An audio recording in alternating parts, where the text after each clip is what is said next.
What's up, guys? This is FSR, and today we're going to be doing a tactics video.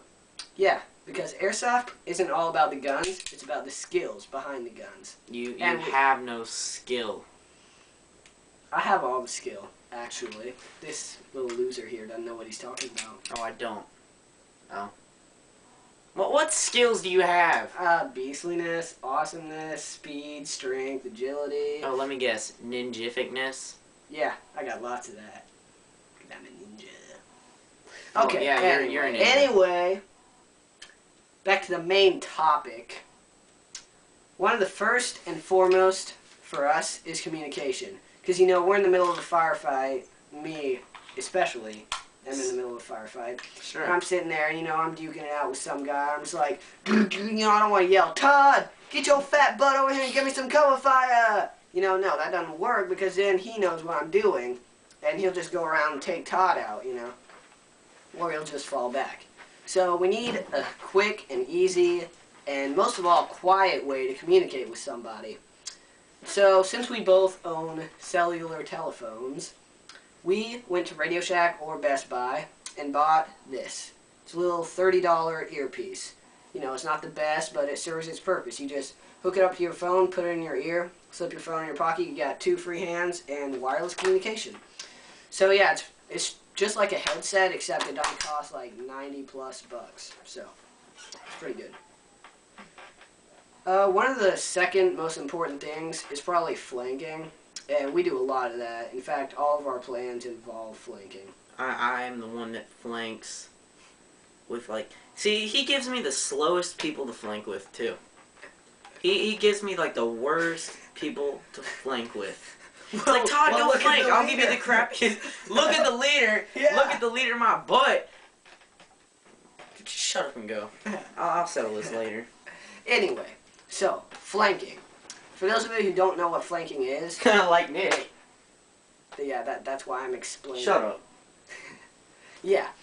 In airsoft terms, flanking is when, you know, you've got your team, and you tell half of your team to go around. So half of your team stays where they are and, you know, holds the fort, and the other team breaks off and goes to the right or the left. Now, the enemy's firing at you, and you've got one position firing back at them. You're not going to do much. If you both have good cover, it's just going to go on forever. Now, what you need is a second position moving off to the right or the left. Now, what that gives you is the ability to come around and hopefully undetected, you now have 2 positions to fire from. And you can even get fancy and give it 3 positions to fire from. And basically now they're surrounded, overwhelmed. The only thing they can do is retreat, and half of them are probably going to get hit in the retreat. So, flanking is definitely a lifesaver. Another thing is knowing your territory. It's like knowing the area. Yeah.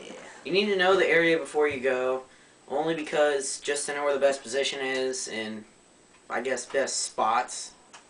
Not like anyone camps or anything, because you can't. But anyway... Yeah, knowing the area is always a good thing. Yeah. The first time I went to the private property where we play, I didn't know anything, and we were actually, well, it was our first time away, or my first time away from where we usually play. Where we play now is really good. It's got a bunch of trenches and, like, bunkers and crap like that.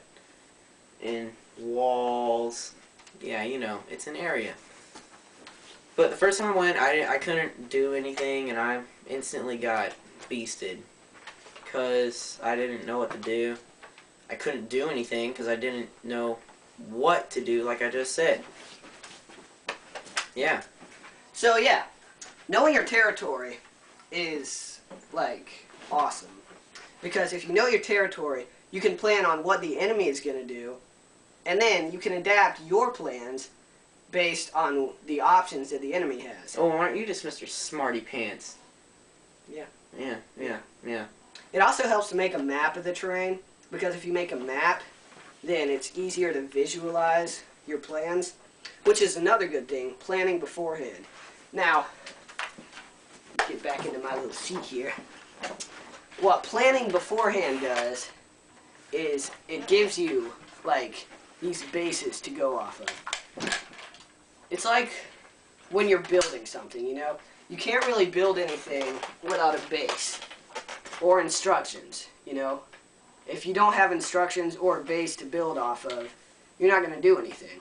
Now, plans are like that base. So, when you plan something, the entire, you know, event wraps around that plan. So, it actually gives you the advantage. Because if you've got a set plan, then you can go out, and if you have to adapt the plan a little bit, but you'll know what to do, and the enemy won't. Because you know the terrain. Yeah. So, these are all little things that may seem small, but they'll give you a huge advantage over the enemy. Well, this is SSR. Yep. Oh, speaking of advantages, one thing that doesn't give you an advantage is black BBs. Because if you have black BBs, then you can't see them. See, I thought it'd be great because the enemy wouldn't be able to see them coming, but then I realized I couldn't see them either, and I couldn't adapt. But when you're using milsim, or you're using black BBs, it's like you're in milsim.